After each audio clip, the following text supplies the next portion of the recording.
Welcome back to the Done Deal Show. It's the start, the official opening of the transfer window. Lots to delve into today. Enzo to Chelsea, Arsenal in their pursuit of Mudryk, and the big news this morning regarding Joao Felix. We're also talking Harry Kane, Ronaldo, Maddison, Tielemans, and much, much more on the show. I'm joined by the brilliant Ben Jacobs. Obviously, we're not in beautiful, warm, hot Doha today, but nevertheless, brilliant to talk to you. Happy New Year to you and everybody watching. I've already seen that Fraser said in the chat, no hotel for me. It's true. I'm home, but I'm cold. So that is why I am sticking to my festive jumpers, even though Christmas has finished. Yes, absolutely. It's all over now. Last bank holiday, and then from tomorrow, it's like it never happened. And the window. I mean, there's so much to delve into today. I mean, the football's been great over the Christmas period, which it always is, and there's no signs of it slowing down. Liverpool played today, but the transfer window has been, or feels, very frantic before it had even opened. And one of the big stories I wanted to jump straight into was Enzo Fernandez to Chelsea Football Club, 120 million. It feels very advanced and it feels very close. But what is the latest as far as your understanding goes, Ben? So this would be a statement signing for Chelsea if they can pull it off, and it sends a message to the market. Of course, the fee is going to be very high, but the point is Chelsea are getting a player that a lot of their rivals would love. And if they succeed, they're doing so a window earlier than others either thought they could get him or were prepared to move because of how high the fee is. So in Portugal, the belief seemingly is that the deal is almost done. That's not quite my understanding. So we have to be very careful, I think, in how we describe things. It will move today as well. So anybody watching this on a pre-record has to understand that we're talking at 11:19, and by 11:20, it can even change because that's how these negotiations work. But the overview of the situation is as follows. Chelsea, the only suitor talking to Benfica about Enzo Fernandez. That's number one, and it's key because there are reports out there that say that Liverpool tried an offer, that Newcastle were in the conversation. And yes, there's admiration from those clubs. And yes, Liverpool might have entertained an offer for Enzo Fernandez in the summer for closer to market value. And that could still be the case if this deal doesn't come off. But Chelsea, the only suitor talking to Enzo Fernandez. And their initial tactic has been to offer above the 120 million euros release clause, and in doing so, gain more preferential terms. It's also not true, by the way, that Chelsea can offset any of this transfer fee under so-called youth development, under financial fair play. And as a consequence, if they pay it on the release clause, then they have to offer all of that money in a lump sum. And that is why Chelsea want to pay slightly above the release clause, close to 130 million euros, and then divide up the payment terms. And that means that the transfer fee is not that much higher than the release clause, but they can offset the payment over more than one financial fair play cycle. And as importantly, if the payment terms are preferable and lengthy in Chelsea's favour, by the time they actually pay the transfer fee, there will be a belief that Enzo Fernandez is worth what they've paid. So that's tactic number one. Now, if they don't go down that line, there's an opposite extreme if Benfica rebuff them, which is they lowball.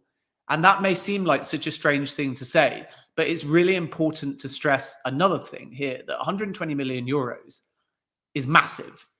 It's about 70 million euros above current market value. And yes, we can debate current market value and there's lots of different metrics for it, but ultimately it's 70 million euros right now above current market value. And Benfica know that, which is why, as I've reported many times, they were caught off guard by this Chelsea bid and approach. Therefore, if they know deep down that there's probably nobody that will pay 120 million euros via the release clause, they've got a choice to make. Do they want a larger number, but not having preferable payment terms? Or would they prefer something way above market value, but below the release clause, still in a lump sum? So it may come down to, do Benfica want a lump sum, but then Chelsea will not pay them the release clause in all likelihood? Or do they want a higher sum, but divided by payment terms that ultimately benefit Chelsea, not Benfica. But it's still so big that they would get a relatively large first payment. And the payment terms may not be equal either. They might still get a larger payment up front and then the rest of it divided by 4, 5, 6, 7 years. Chelsea will want ultimately as long as possible. And the other thing in all of this as well is that a percentage goes to River Plate. So Benfica don't actually get all of the money. And therefore, the whole package compared to keeping on to him until the end of the season is perhaps not as preferable as it appears due to the fact that over 30 million euros goes to River Plate, which is fantastic business for them because they only sold him to Benfica in June of last year. So these are the different considerations. And then the situation is this. Yes, in Portugal, you will read that it's almost done. I would classify it as advanced, but not final. And the reason why it's not final is because Chelsea, as of yesterday, and as I say, we have to be careful here because it's moving fast and people might watch this in an hour or two and say, you said this, but now we're hearing this. And it gets because there'll be meetings today. There'll be meetings tomorrow. But as of yesterday, it was not Chelsea negotiating with Benfica. It's been Chelsea laying down their initial card and then Benfica internally establishing with a pretty divided board whether or not they are prepared to sell for anything other than the release clause at this point. And what's helping Chelsea is the fact that Enzo Fernandez wants Chelsea, and there's pressure, therefore, on Benfica because the player's looking to capitalise on a phenomenal World Cup where he was the young player of the tournament and he lifted the trophy. So as of last night, Chelsea were waiting upon Benfica to say, having started engagement, which Chelsea see as encouraging, are they now prepared to close this deal? And if they are, then Chelsea will get it done very quickly. If they're not, then that's where the other options that I've outlined may be necessary for Chelsea to try and change their approach. So it's heading in a very positive direction for Chelsea, but this isn't Football Manager and this isn't crazy Chelsea getting a deal done at all costs. If it gets to the point where the deal is not sensible for Chelsea, they'll walk away. And a lot of Chelsea fans also ask me on Enzo, why are they not pushing harder? Why are they not getting it done? It's been 3 days of actual negotiations, during which we've also had New Year's Eve and New Year's Day, and we've had a game for Benfica, an away at Braga, where lots of senior figures were travelling, and then an away game for Chelsea at Nottingham Forest, where Christopher Vivell, who's involved, came back and was at the City Ground for that game. And there's intermediaries involved too. So this is something that Chelsea have obviously been plotting for longer than 3 days. But in terms of actual direct conversations with Benfica, we're 3 days in. There's plenty of time left in the window. And of course, both clubs would like it resolved fast so they know where they stand. But we're 3 days in.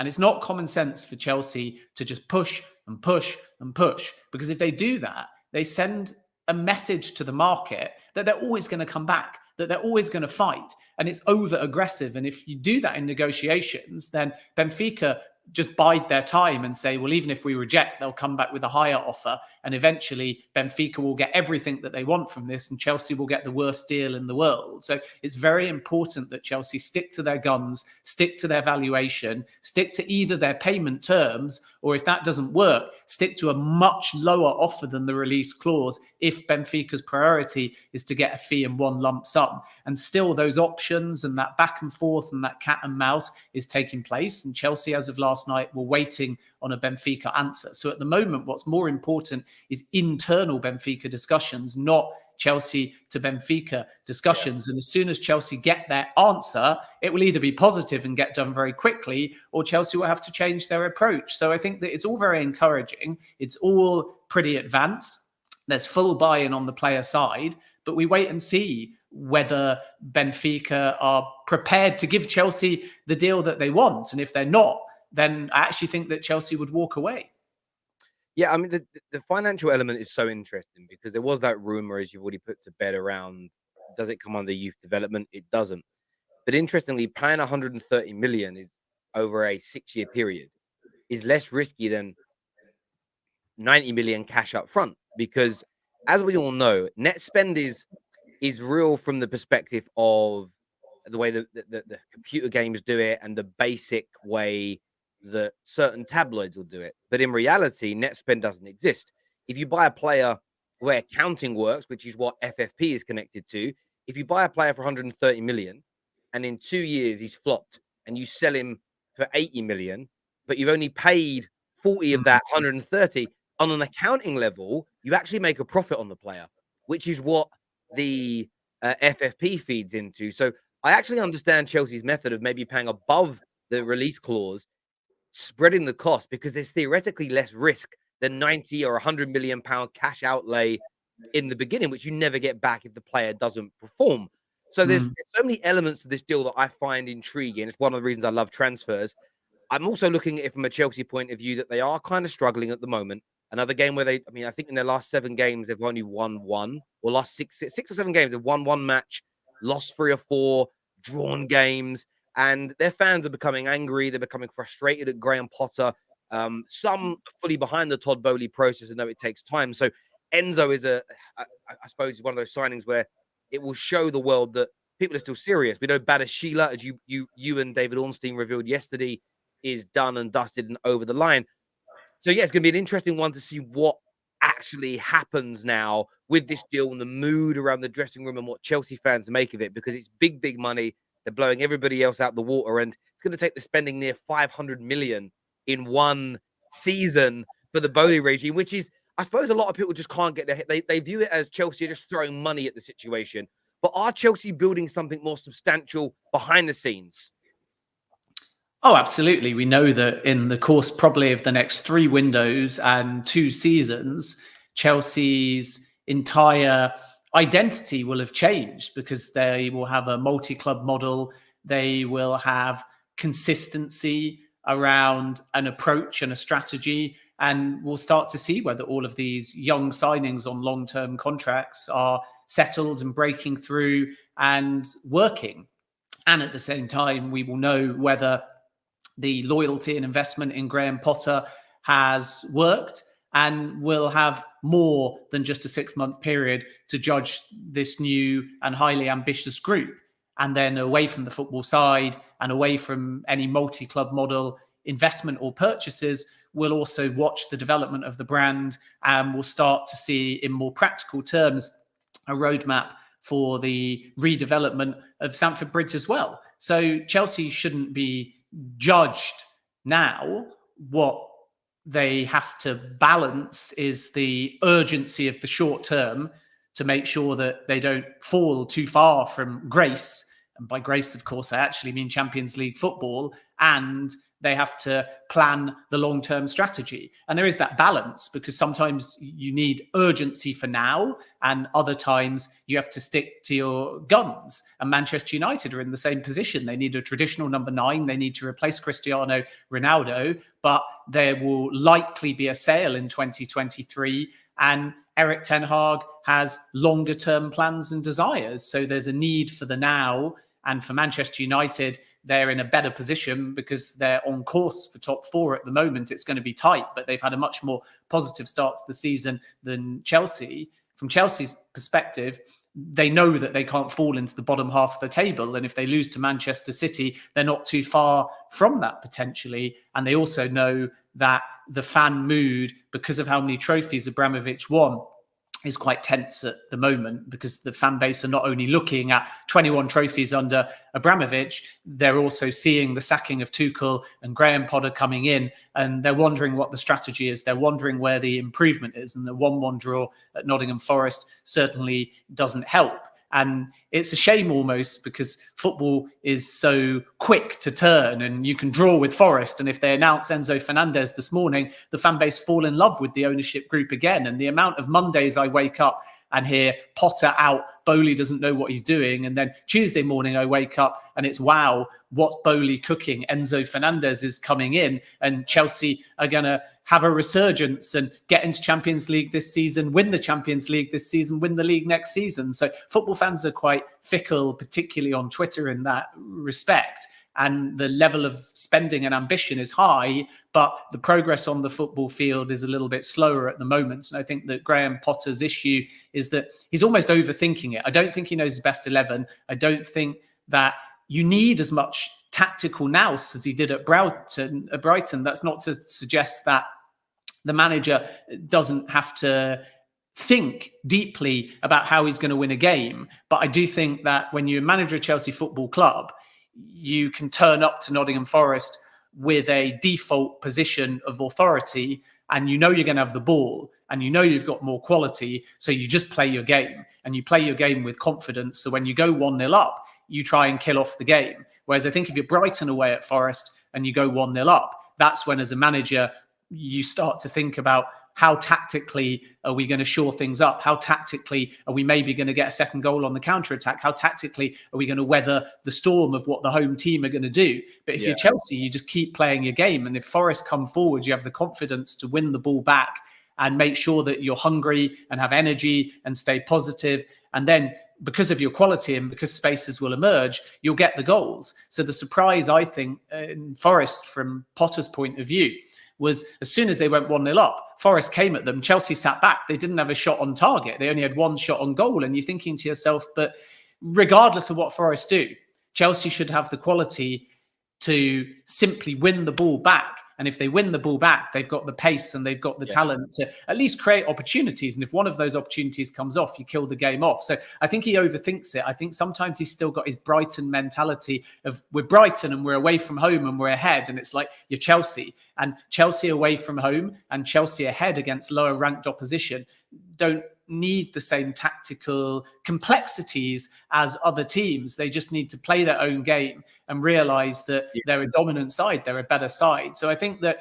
this plays into generally Chelsea not yet having a clear public sense of identity. And I use the word public very intentionally because privately there's a clear strategy, privately there's a multi-club model, and privately I think Graham Potter has a real idea of where he wants to take Chelsea, but he knows it's going to take time. But publicly, because of the injuries, because of the midfield needing strengthening, because of Aubameyang not looking happy, because of Sterling perhaps looking a bit uncomfortable when he's asked to play in a slightly different role, we're just seeing a range of disjointed decisions that may well, in hindsight, all add up. And everyone will have to hold their hands up and say, oh, I now see what they were doing. But at the moment, there's just that little bit of panic, and the Bournemouth win calmed things, and the Forest draw has created a little bit more unrest, which again makes that Manchester City game hugely important. But I've said it before, and I'll say it again.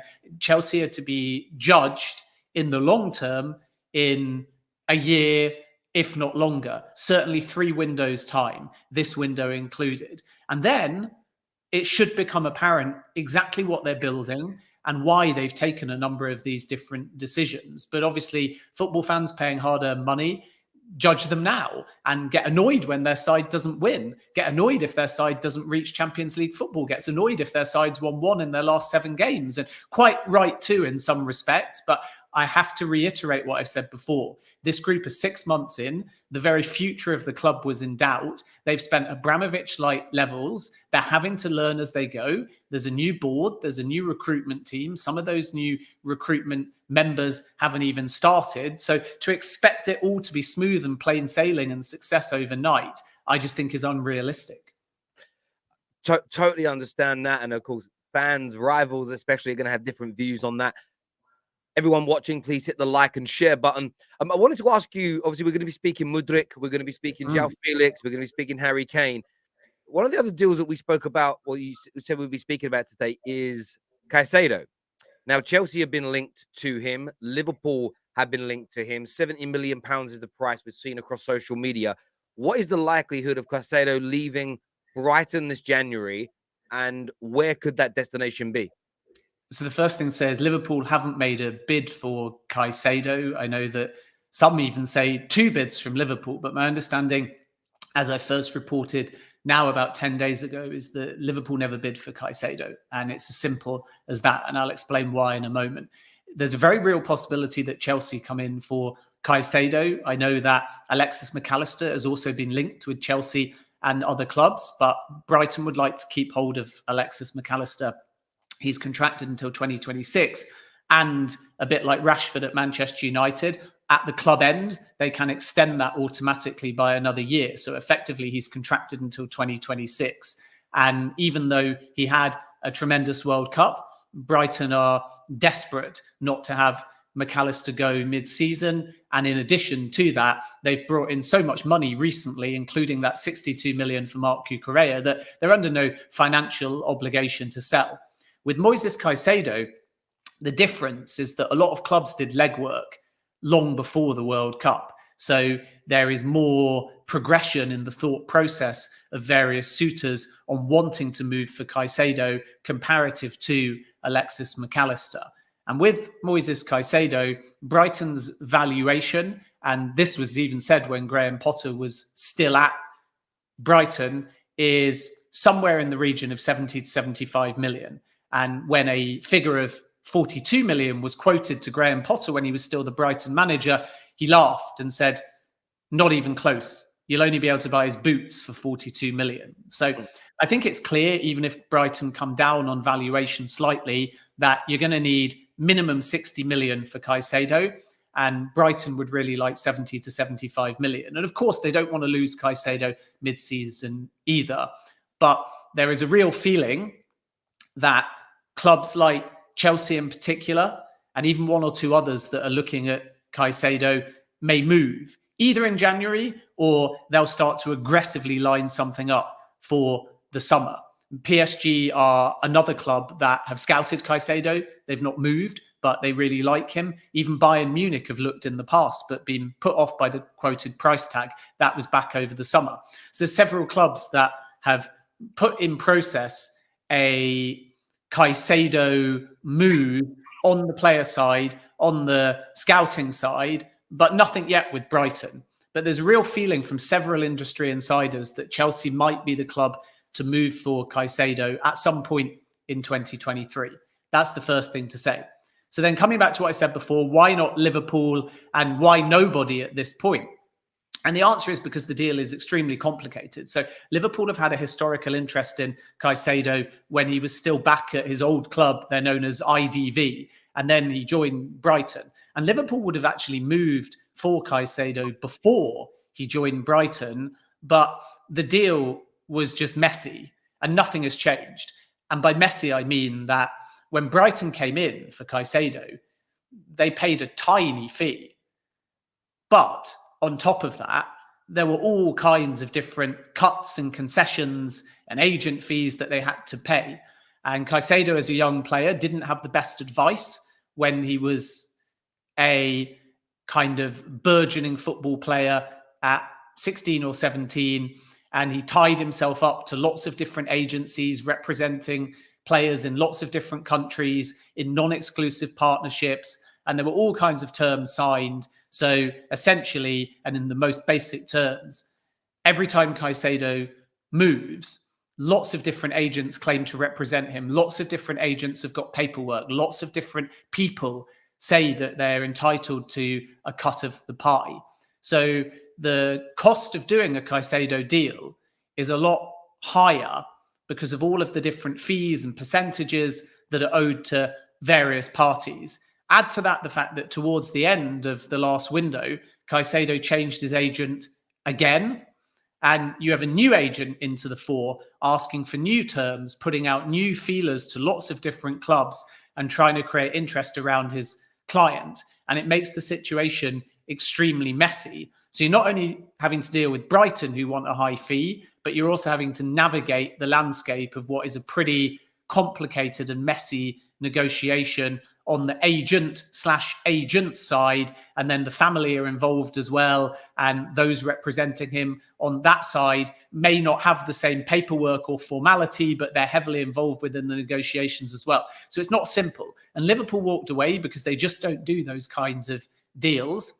And I'm told at the Liverpool end that the situation is exactly the same. It's just as messy. And that is why they haven't bid. From Chelsea's perspective, they've got a good relationship with Brighton. So they have a natural starting point at the club side if they choose to progress. But they're going to find the same problem as well. It's a high fee. And then there's all of these side costs and all of these entitlements on the side that make it very, very complicated to negotiate. So obviously, that doesn't stop somebody saying, I still want Moises Caicedo, but it means that they have to get value from the deal. And it means that in doing the deal, there's a lot of kind of skeletons in the closet in terms of his history that come back to create costs now, potentially, unless you can find loopholes or persuade people asking for money away from Brighton not to come in and ask for that money. And it's just not easy due to his past, essentially, and the amount of agencies that have been affiliated to him. So that's just something to bear in mind. But I think that Chelsea are seriously interested in Caicedo, and I would term it as one to watch. Nothing advanced at the moment. They're looking at Enzo Fernandez first, seeing what's possible there, but they could still obviously come in for Caicedo at a later date. And Liverpool, again, to reiterate, simply haven't bid, as is my understanding. Thank you very much for that. Again, a great update on what the clubs are doing, but understanding the complexities of the Caicedo deal. And that's one of the reasons we have you on, Ben. One, I like you. Two, I understand your background because you told me privately. We won't reveal that on air. But equally, I like the depth of breakdown, the full understanding of the situations, because 90% of the questions that viewers put in, or things I see people tweet, why is this happening? Why is X, Y, and Z taking so long? What's going on? You just listen to Ben, it all gets explained. And there's even a comment a few moments ago that says something like, how can a club spend 500 million in one window?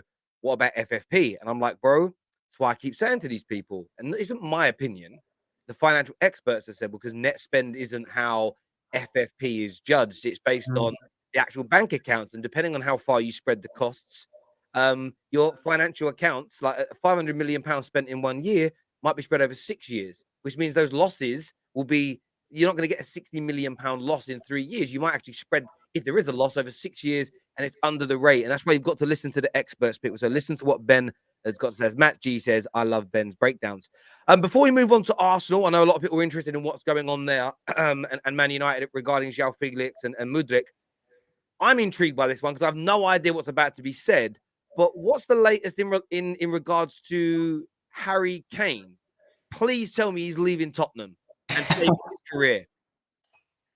I mean, Tottenham remain calm about the Harry Kane contract situation. So sorry to disappoint you from the off.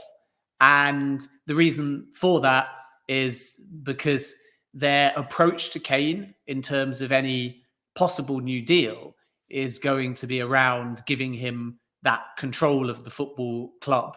And that will extend to elements of the football side. I don't think that we're quite going to be in Mbappe PSG territory, but Tottenham are well aware that Harry Kane is at a crossroads regarding what he can put in the trophy cabinet. And if he stays at Tottenham, there has to be that feeling that he's going to end with some silverware, because if he, even at the age of 29, signs at Tottenham, it's highly, highly unlikely that he's going to get a box office move while still at his peak.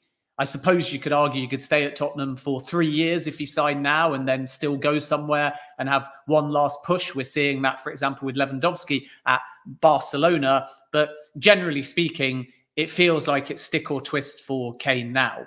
And I'm still told that the appeal of going to Bayern is not as strong as is being reported by some outlets. The desire from Bayern to take him over there is obviously quite high. And I'm also told, and it won't be any surprise to anyone, that the Manchester City interest that has been there historically no longer exists at this point. And why would it, given the armory that they currently have? So Kane is in a very difficult position, but my understanding still remains that he's not overly enamored by Bayern Munich. Why would he go to Bayern Munich? Of course, because he's guaranteed to win, in all likelihood anyway, a trophy or two there. But it's not just about the trophy for Kane. It's about the kind of team and the kind of trophy. So Bayern Munich and the Bundesliga is not necessarily something that's right for him or his family as he approaches 30. And Spurs are taking confidence from that. So internally, I'm still told that Tottenham are in no rush and are quite calm about offering and getting Kane to agree to a new deal.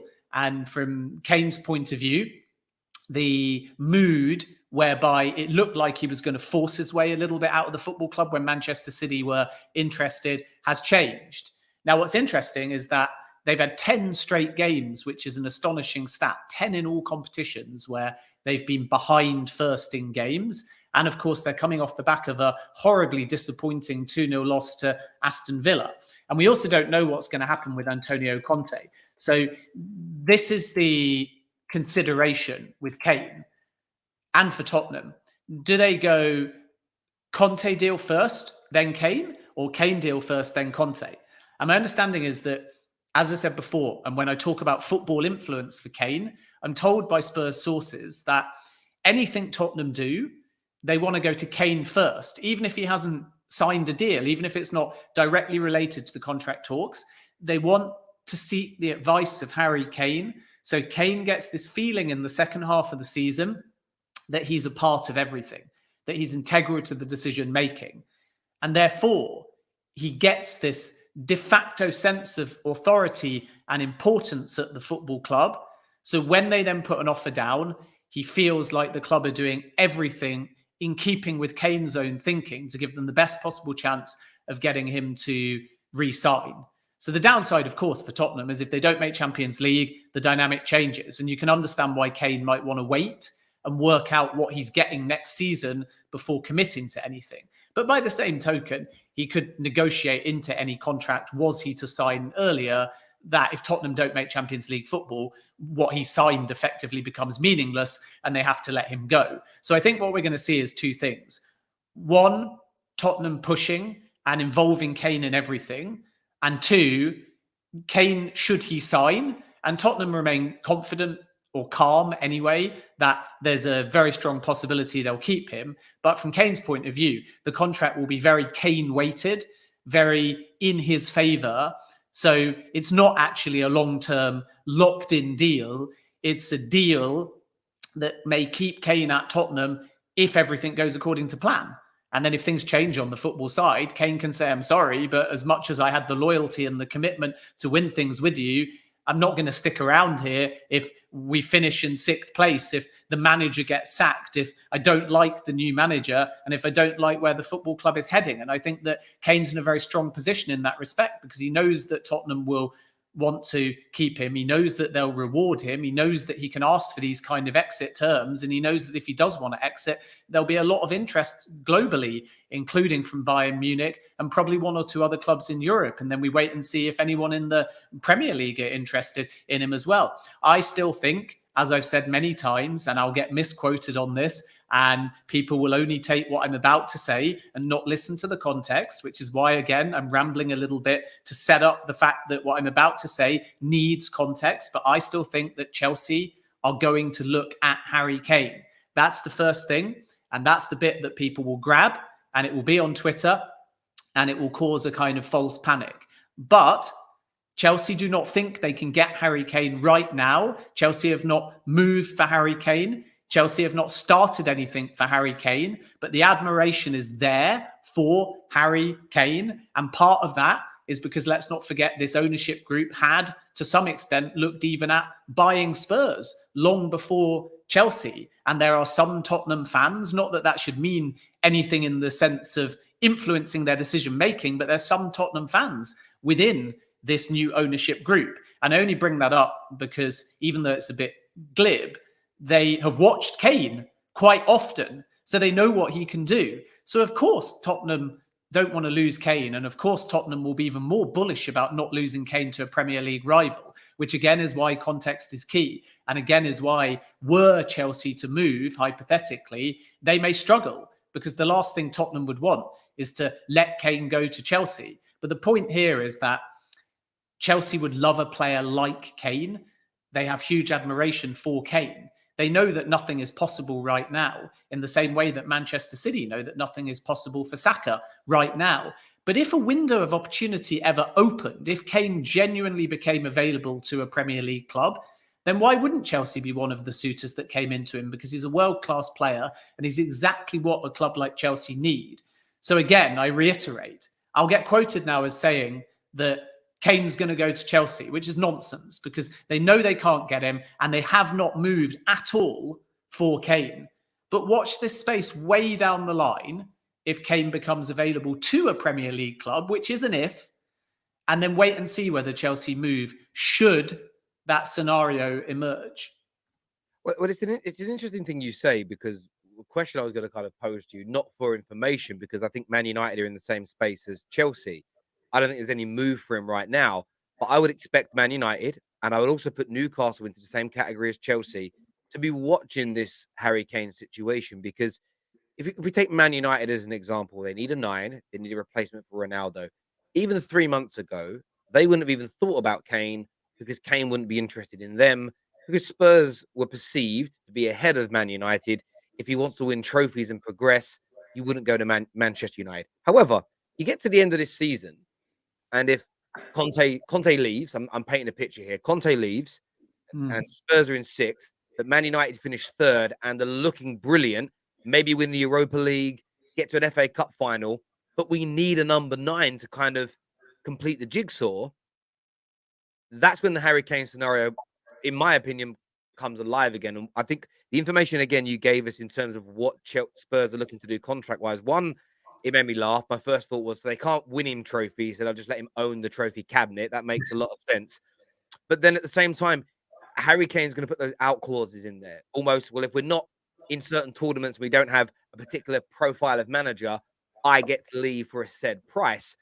I think would be sensible for Harry Kane. I mean, if he does off a new 5-6 year deal with a huge buyout clause, like, I just worry about him. And Spurs fans think I dislike Harry Kane. It's the opposite. I want him to create a true legacy in football, not just at Tottenham. And you know as well as I do, you need trophies for that. There isn't a footballer that we see as a great who hasn't won a trophy. That just has never happened in the history of football. And I'm sorry to say this to Spurs fans, Harry Kane can't do that either. Harry Kane isn't good enough to be the only footballer to ever to not win a trophy and to be a great and to be a legend. It's never happened before, and it won't happen again. So it's one to watch with Harry Kane in this space. I think, as you've said, and we can confirm that Ben Jacobs on the Football Terrace exclusively said Chelsea for Harry Kane. So get that out there on social. Just joking, people. Make sure like buttons are being smashed. Make sure you are subscribing to the Football Terrace. We are going to talk Man United a bit later, touch on Ronaldo a little bit, but I wanted to delve into Arsenal and first of all talk about the Mahalo Mudryk deal. I know one that you've been very, very close to yourself. You've interviewed him. There's talks today that he's in a London hotel because Arsenal fans do detective work. But a second bid is imminent, it appears. We know personal terms are agreed. There was a little talk of a hijack from Chelsea. What is the latest with Mudryk? How close is the deal to completion? And could there be a sting in the towel from Chelsea, Ben? You know, the transfer window's opened when Arsenal fans are zooming in on pictures of Mudryk in a hotel gym and trying to work out if there's any logo on the slippers or whether or not it's English in the background on the pin-up board. And then we had, by the way, last summer, which was very impressive, Arsenal fans going on real estate sites and looking at whether Yuri Tielemans was selling his house. And they zoomed in on the fridge and they realized that there were 2 pictures on the fridge of Tielemans' kids. And therefore, they could categorically state that those pictures were from Tielemans' house. So respect to Arsenal fans in terms of their detective work. But ultimately, with Mudryk, where he is kind of irrelevant at this point because it's all about Arsenal and Shakhtar.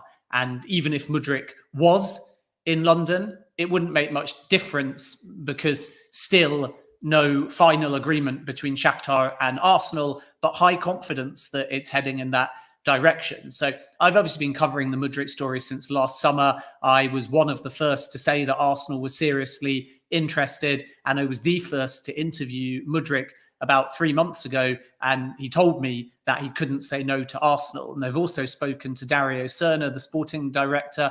It's nice with these deals, by the way, because I can actually name the source because they were on-record interviews. And that's quite refreshing because the amount of times as a journalist that you get asked, who's your source? And of course, we're never going to say. And the amount of times you get told you've got no source. And even with stories like this, still often get told, you don't know anything about Shakhtar. You've got no contacts at Shakhtar. And you're thinking to yourself, go on to CBS's website or go onto my channel because I've actually interviewed them exclusively on record. So I can thankfully give the context and name the names. And when I spoke to Mudryk, he was very clear about his ambition and that he wants to move to the Premier League and that Arsenal is his team of preference. And when I spoke to Dario Serna, he said that a lot of money is required.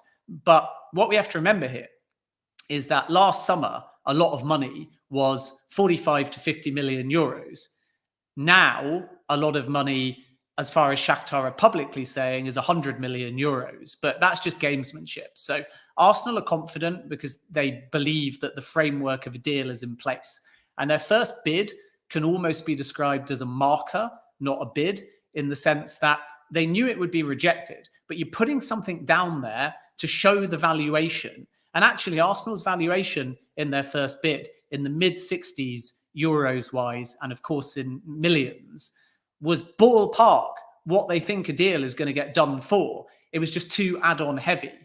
So then Arsenal will go back and forth with Shakhtar, and they'll use intermediaries because it's quite difficult to get a deal done there. It's a very atypical region. You need local knowledge to pull off a negotiation. And Arsenal know that, which is why some of the contact is club to club and some of the contact is using intermediaries that know exactly how to get business done with Shakhtar.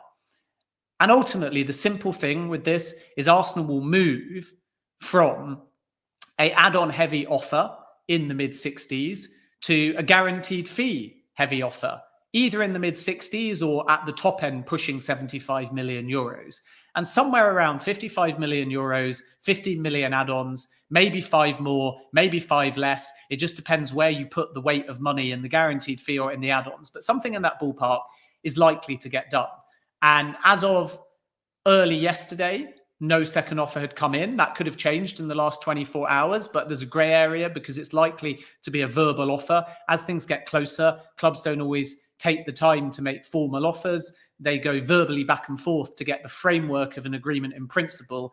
And then once they know they're there, they put down the bid because obviously they don't want to waste their time doing any formal offer and then it getting rejected out of hand. So it's quite a fluid process, but Arsenal are confident of agreeing this one. They believe they can get it at a value significantly below 100 million euros, and there's full player buy-in. It's going to be a long-term contract. I understand that it can be 5 years, but potentially even 6 because there'll be that option to extend. And there's full buy-in from Mudryk. So it's all about finding a number, and a bit like Chelsea and Enzo Fernandez, Arsenal are not going to get messed around here. Arsenal are not going to pay above what they believe to be the odds. Arsenal are not going to put all of their eggs in the Mudryk basket in the sense of only focusing on him. He's very much the priority, but were Shakhtar to say no, 100 million or nothing, Arsenal would walk away. But that's not where we're at because privately, there is a real feeling that this one is going to get done for, as I've already said, well below the 100 million euros being quoted. And it's one to watch over the next few days or week, because I think that Arsenal want to move quickly on this one now.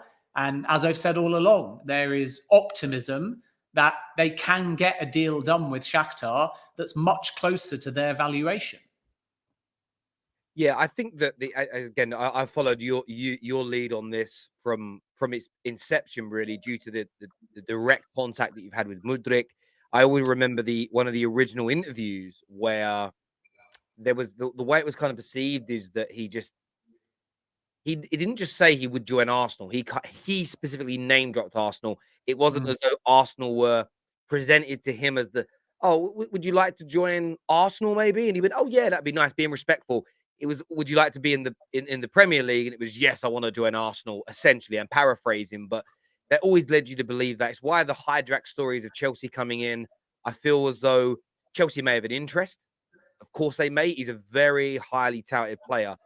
But the level of work Arsenal have done, the desire he has to join, I just don't see anybody, in my opinion, right now, especially with how good Arsenal are playing, the trajectory of the club, the feel-good factor. I see nothing stopping the deal happening in terms of teams coming in and hijacking the deal and being able to damage things along those lines. I know those stories came out. They come from credible sources, by the way, like Jacob Steinbeck and Fabrizio Romano. It wasn't just plucked out of the air by some desk journalist. They're legitimate, but Chelsea aren't going to be able to stop this deal from happening, are they?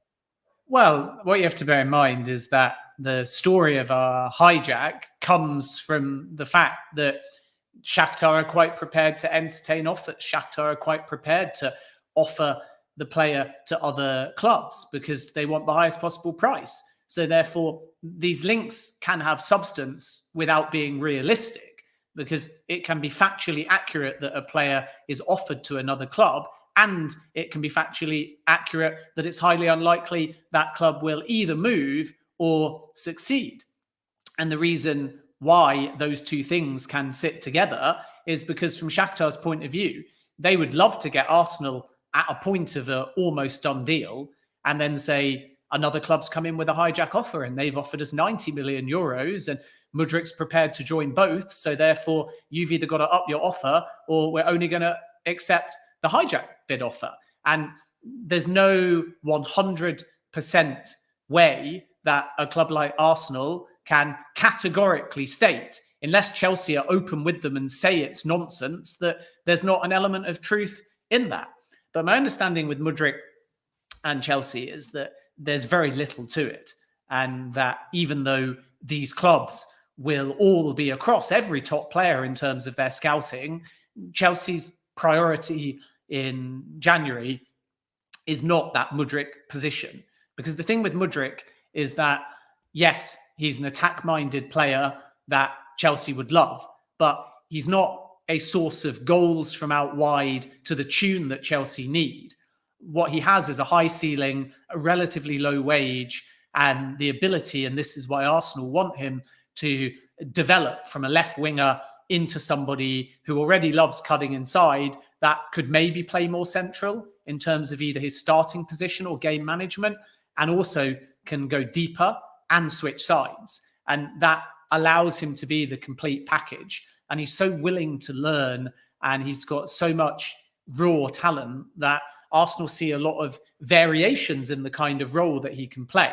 But right now, if you're Chelsea and you buy Mudryk, you've got a lot of players in that position. And of course, Chelsea could decide to get rid of some of their creative-minded players, Pulisic, even though he started the last two games, Hakim Ziyech as well. But generally speaking, you add Mudryk and it doesn't solve the Chelsea problem. I think if you speak to Chelsea fans and say, where do you need to strengthen? They'll say midfield, and they'll say goals, and they'll say defence. They still want a right back. They want a central midfielder, and they want somebody that is going to add enough goals to get them into the Champions League. Mykhailo Mudryk may create those goals, may score some of those goals, but he doesn't fall into that category. So if Chelsea succeed in Enzo Fernandez, they've already spent a massive amount.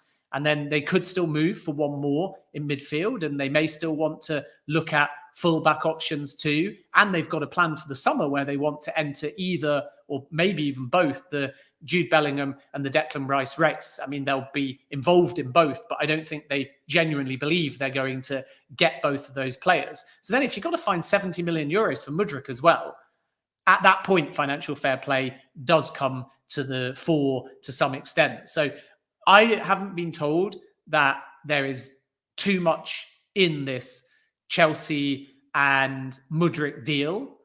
And also, even if there was, at the moment, Mudryk wants Arsenal. So there's only one club that realistically can get Mudryk at the moment, and that's Arsenal. Because if Arsenal agree a deal with Shakhtar, then it doesn't matter who else comes in. Mykhailo Mudryk is going to pick Arsenal. There, excuse me, there we go. Viewers, make sure the like button is being smashed. Make sure you're subscribing to the Football Terrace. Sorry, my cough still hasn't kind of gone. It's one of those weird ones. I feel fine, and then I start talking, and then it starts to tickle a little bit there. Another big one involving Arsenal, and of course, there's been big news surrounding this morning. Arsenal looking to spend big this window on Mudryk.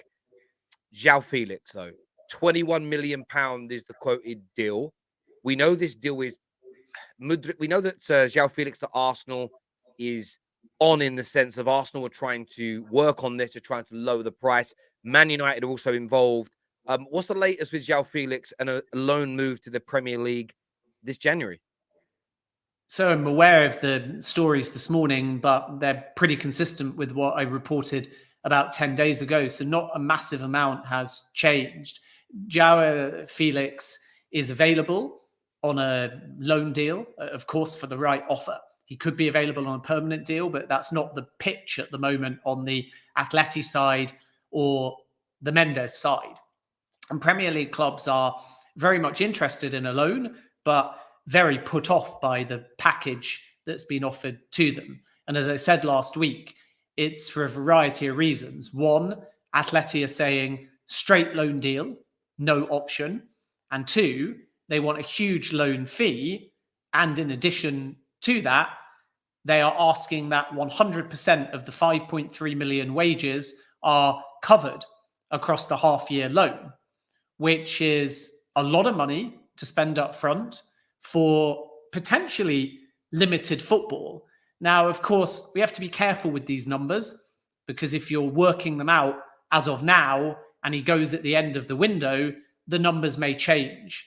And that's a key point here, that if you effectively take your loan fee and divide it by either 5 months or 6 months, depending on when it expires, if it happens on the last day of the window, then the clubs are not obviously going to pay that same number, because they've lost all of January. And they're also not going to, based upon the year, have to pay the same amount of wages, because it's prorated across the year. So it may not be as expensive to clubs just by default, even on the same terms or ratio, if they wait until the end of the window, because they're saving on a month of both loan fee and wages.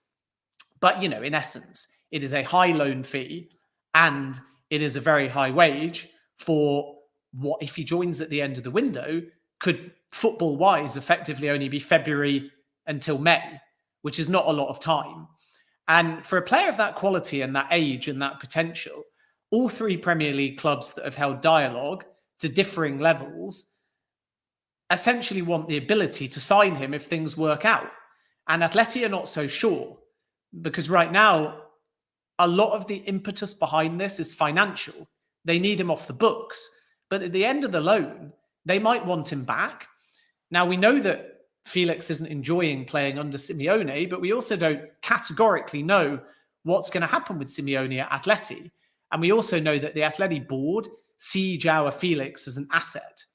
And they know that because of the huge fee they paid, if they just let him go, they are in all likelihood going to lose money.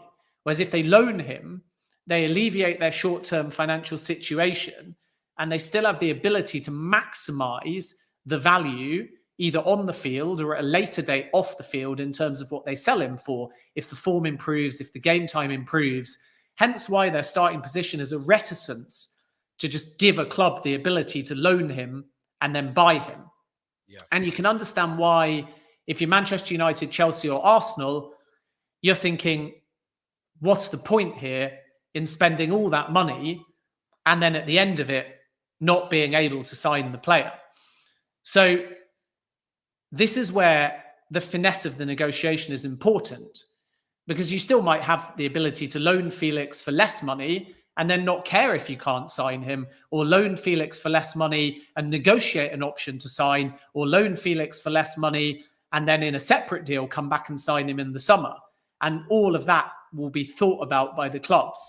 And obviously from Arsenal's point of view, if they did believe that it was worth overpaying because it's the depth or the goals or the creativity to win the Premier League title, maybe that's an investment worth making. If you're Chelsea, maybe it's an investment worth making because it gets you into Champions League football. And if you're Manchester United, maybe it's an investment because you didn't get Cody Gakpo and you feel that even though he's not an out-and-out traditional number 9, there's still that forward-thinking element about him that might give you the goals to make Champions League football. So it's kind of a short-term signing that the clubs are thinking about, because they know that if they had him, he would help. But they don't see much financial sense in it at the moment. As I reported last week, as I told you when we were out in Doha as well, and nothing's changed.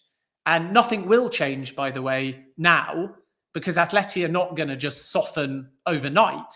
They're going to soften because as time ticks away, there will be a need for them to resolve the situation, and clubs will be able to capitalize on that. So the more time the window moves, the more the clubs will be in a stronger negotiation position.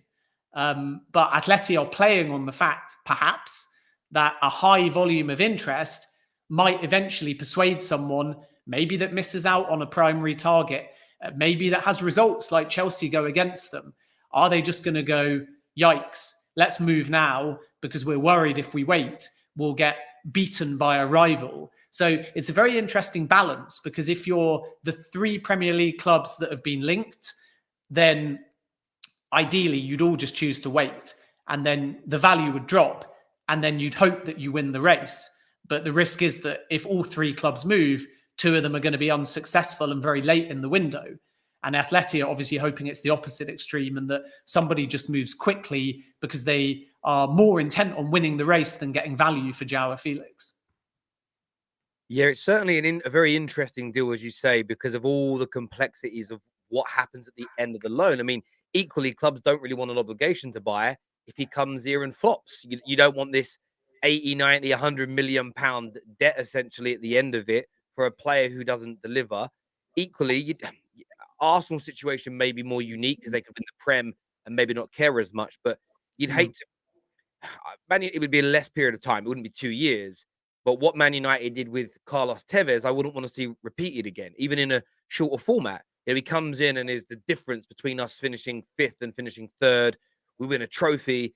Just for him to be bought by another major European club or a big rival in England in the summer would be infuriating, because he fits and he fits in and everything else. But then there's also the adage of maybe you can make him fall in love with your club, and he doesn't want to go anywhere else, and he wants to be there. And it's one of those deals where, this is going to sound obviously like I'm covering all bases, but I feel like it could be done really quickly based on what you're saying, or it could be last day of the window, somebody cracks in either Ati's direction or one of the clubs in the Premier League, and they get this deal done. But it's certainly interesting. And the report did say today that Man United, the £21 million is far too steep financially for us. And that's the message we keep getting about Man United, Ben, is although Ronaldo's gone, there isn't money really to invest in anybody. Is that your understanding as well?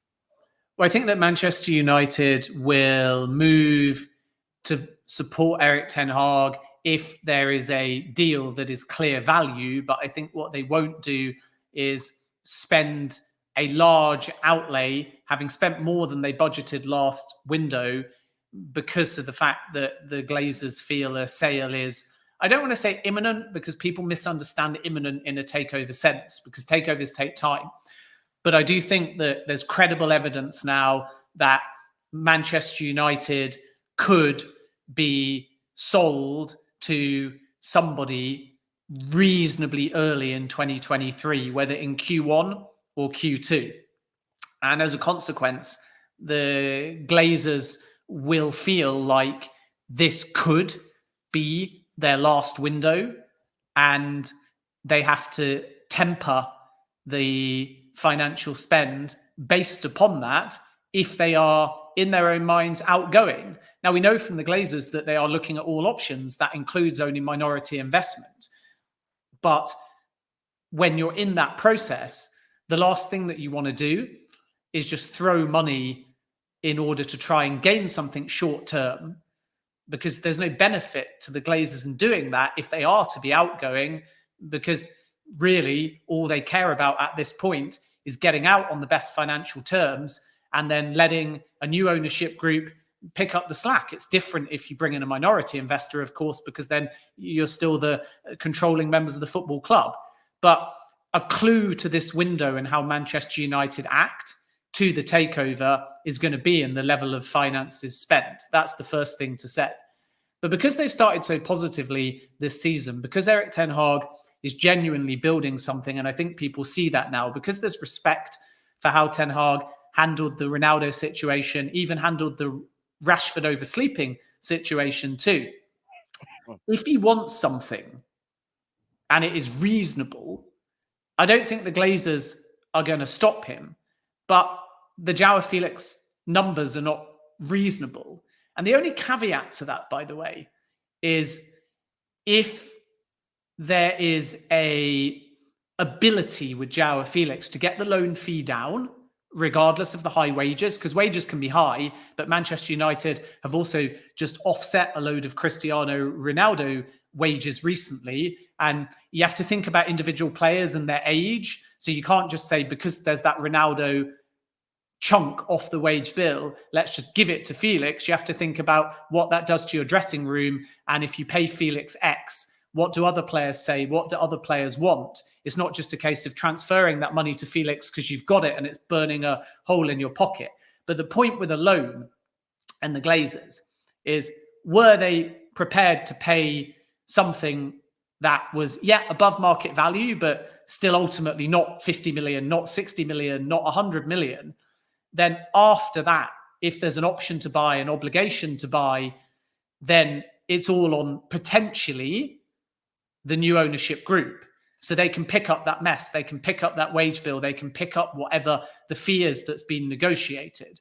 And that's why I think that Manchester United could easily move into the loan market. But whether that Joao Felix remains to be seen, because there's no value in it at the moment on the financial side. There's value on the football side, though. So we'll have to wait and see on that. But there's a few other names to look at, and they won't excite Manchester United fans, but in the same way that they've had a habit in the past of going a bit left field, going a bit older, going a bit more short-termist. Maybe there's somebody in a loan aspect that they will choose to bring in short-term in order to just fill that traditional number 9 role. Yeah. And I think that Vincent Aboubakar has been linked. And all I can say on that is at the Al Nassr end, and how ironic again, because everyone said it might be Gonzalo Ramos who replaced Ronaldo at the World Cup. Vincent Aboubakar playing at Al Nassr. Ronaldo's just arrived. So there seems to always be this link or symmetry between something Ronaldo and Manchester United, even after he's left. Now, at this point, I can't add anything on a Manchester United Vincent Aboubakar link. So that's the first thing to say. So I don't want to be misquoted here, because I haven't gone to Manchester United as of this morning and dug yet on the Aboubakar Manchester United link. So I don't want to set something in motion that says Manchester United are interested. I have no confirmation on that at this point. The thing I can add to the story on that is at the Al Nassr end. And I am told at the Al Nassr end, and I was told even before Ronaldo joined, that Al Nassr are expecting Vincent Aboubakar to leave. So that's one to watch, in the sense that he is likely to become available in the market, either on a loan or on a permanent deal. And that was told to me at the Al Nassr end before the World Cup and before Cristiano Ronaldo came in. So at this point, I can't add anything further specifically on Manchester United, but I can tell you that at the Al Nassr end, Aboubakar is definitely going to be available should an offer come in. There we go. Thank you for that update. I appreciate it. There are a few more that have been sent in to us here. First one from Joshua Lovelace says, Rice to Arsenal. Sky Bet have Arsenal level now with Chelsea as favourites to sign him. Any truth in that? I mean, we know they've been linked to Danilo as well, but Rice to Arsenal, could that happen? We know that Declan Rice rated Arsenal's Premier League chances recently. He called them 100% title challengers. And we also know that he'll leave in the summer, barring some kind of insane turnaround. And West Ham are very resigned to that. So there's a very realistic chance that Arsenal enter the conversation. We know that Chelsea and Manchester United are there as well. But I think it's too early to start making predictions at this point, because any club interested has really only done the legwork on the player side, because they've known all along in the last window and even in the January window now that West Ham are not entertaining conversations or dialogue. And that's why they were pricing Declan Rice at well over 100 million. But now there's a feeling amongst suitors that come the summer, Rice's price is going to drop to maybe as low as 70 million. And that is deemed to be value. So then we have to wait and see who seriously comes into the mix. And from West Ham's point of view, they would love a bidding war, because it will enable them to get a little bit higher. Declan Rice wants Champions League football. He said that at the World Cup, that he sees his teammates playing in Champions League and he aspires to that. And West Ham are fourth bottom in the table. So they're going to have to sell. They're not going to make European football, barring some kind of crazy turnaround, and therefore Rice becomes available. So there is some substance to the Arsenal links in terms of their admiration for the players, but they haven't moved to the same degree in terms of the legwork on the player side as a club like Chelsea, for example. We can't rule out Manchester United. We can't rule out Liverpool. And we, at this point, can't even rule out a European club coming in for Declan Rice because he's that good. And 70 million or so is pretty good value, really, for Declan Rice, especially compared to the 100+ million that was being quoted only a few months ago. So it's a wait and see, really, because Rice, I think, from talking to sources close to the player, a bit like I've said with James Maddison, will in all likelihood wait to see what he's going to get. And therefore, if you qualify for Champions League football, you move ahead in the race. If you win the Premier League, you move ahead in the race. So what Rice is seeing at Arsenal is going to be very positive, but there's going to be heavy competition for him. And I genuinely don't think the player has made up his mind at this point. So it's all about, again, trying to get player buy-in, trying to develop relationships with the player, trying to sell the project to the player. And I think we're too early in the pursuit of Declan Rice to be talking odds, to be talking favourites, to be talking likelihoods, because he's a very level-headed guy. He's a very sensible player. He's a very ambitious player. And he's not going to necessarily be lured by only a big wage. He's going to be convinced by a project. And he's going to want to walk into, in all likelihood, Champions League football as well. And the only other thing I can add, just in terms of a clue, which is good news for Chelsea and good news for Arsenal, is that my understanding has always been that Rice's preference, if the right offer emerges, is to stay in London. So that would, in theory, make Chelsea and Arsenal the two front runners. But obviously, the geography of a move will not be the deal breaker or the sole consideration. But if equal offers from equal teams offering equal things in terms of European football come along in the summer, then the fact that he can stay in London will become a determining factor in his thinking. So that's the situation with Rice at the moment. You certainly can't discount Arsenal, but I think that we probably need a few more months to pass before more clarity emerges. That makes perfect sense. And I did read a report today as well about Youri Tielemans that Newcastle may be submitting a bid. This could push Arsenal into a reaction as well. In terms of Youri Tielemans, Newcastle or Arsenal, what's more likely in January? It's funny because in the summer I said that Tielemans wanted Arsenal, Arsenal wanted Tielemans, but Arsenal had never bid. And they had that buy-in with Tielemans and the price was too high for Arsenal. And they obviously also signed Vieira, and that gave them the opportunity to wait a bit longer. And Zinchenko comes in and can play in midfield too. So it all adds up to Arsenal not needing Tielemans as much as perhaps towards the beginning of last summer. And then when you factor in how good Granit Xhaka has been as well, it gets to the point where you wonder whether Arsenal are going to come in for Tielemans and when. And if Arsenal move for Tielemans, their preference would be to get him on a free transfer in the summer for sure. But as you rightly say, they might be forced to escalate that if another rival bid comes in. And during the back end of the summer window, I mentioned Newcastle United. And a lot of people doubted that and said they're not going to come in for Youri Tielemans. And now we're hearing Newcastle United again. And there's no smoke without fire here.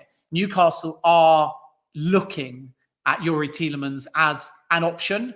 They have other options as well, but they want somebody that is value, and Tielemans is, because his contract is ticking down.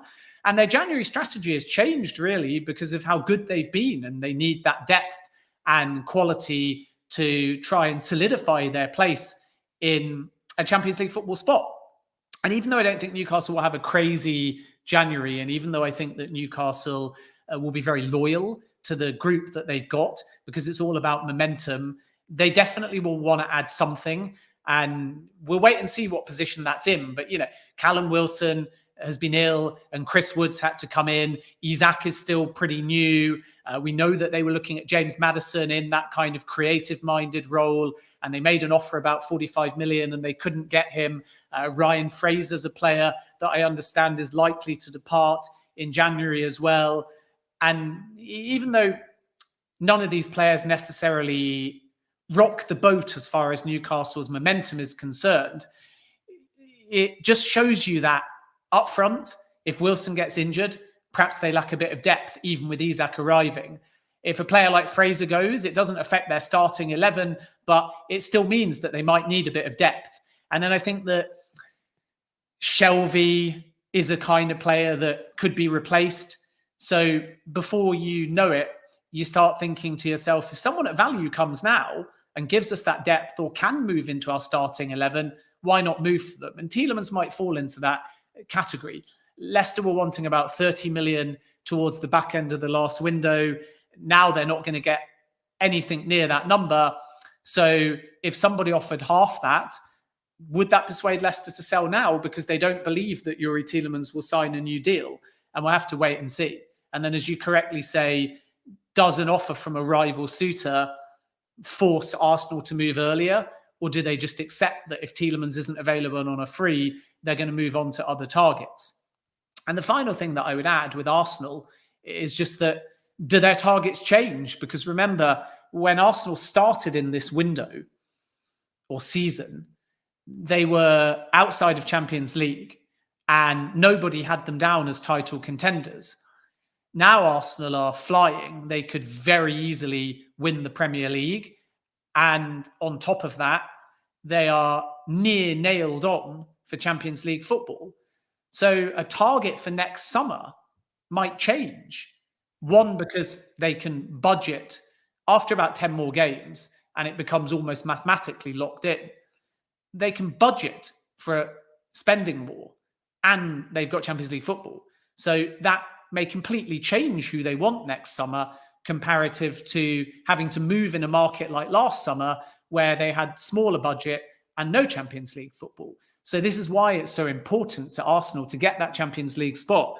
And if they can win the Premier League, because it elevates who they can actually be in the conversation for. And that might exclude a player like Youri Tielemans. So we have to wait and see on this one. It's too early to tell, but I can confirm that there is some substance in the Newcastle links. There was substance, though, in Newcastle and Tielemans last summer. And then if Arsenal are desperate for Tielemans and Newcastle bid, they'll have to be reactive. But the other thing to bear in mind is that if Arsenal are clever, regardless of what Newcastle do, they'll know that Leicester can do nothing if Tielemans just stays at Leicester for the full season. There's no negotiation with Leicester if Tielemans becomes a free transfer. So if Arsenal get Tielemans to pre-agree to sign as a free transfer, then Newcastle can bid whatever they like and Leicester can accept whatever they like. But if Tielemans says no, he can still hold out for Arsenal and join them on a free transfer. So that's another factor in all of this as well. Yeah, it's certainly going to be interesting, to, as you say, to see how that kind of plays out and the direction that it all goes in. But as we said at the start of the show, it kind of feels been such an interesting start to this transfer window. I mean, it's only been open 24 hours or so, but with the kind of flurry at the back end of Christmas, Mudryk, Joao Felix, you've now got the kind of, I don't want to call them side dishes, but the other deals, the Tielemans of this world, you know, Maddison, what's going to happen with him? United's issues, Gakpo going to Liverpool.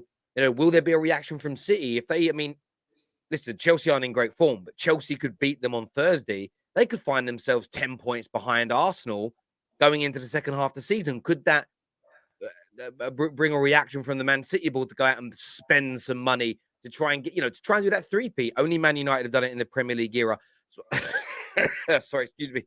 So I think a lot of what's kind of going on in the market is going to relate to how the Premier League is shaping up. Tottenham are another team. Conte wants people. They want him to sign his new deal. So I'm sure we're going to have a brilliant month, and Ben will be on regularly over the course of the transfer window to give us as many updates as possible.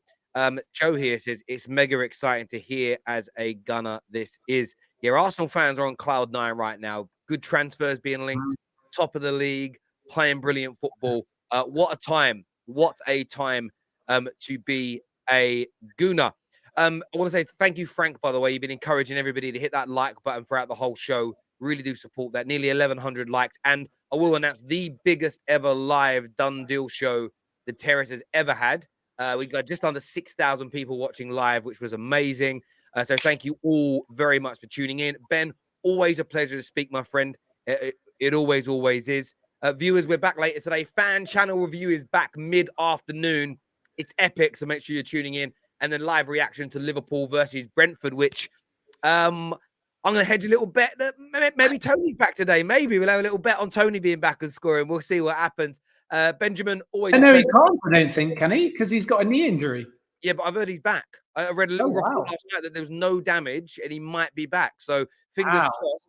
It's worth a flutter now. There's good odds on whether he starts or not. So, listen, everybody, until next time, take care. Goodbye. God bless. And we'll see you all again very, very soon. Thank you.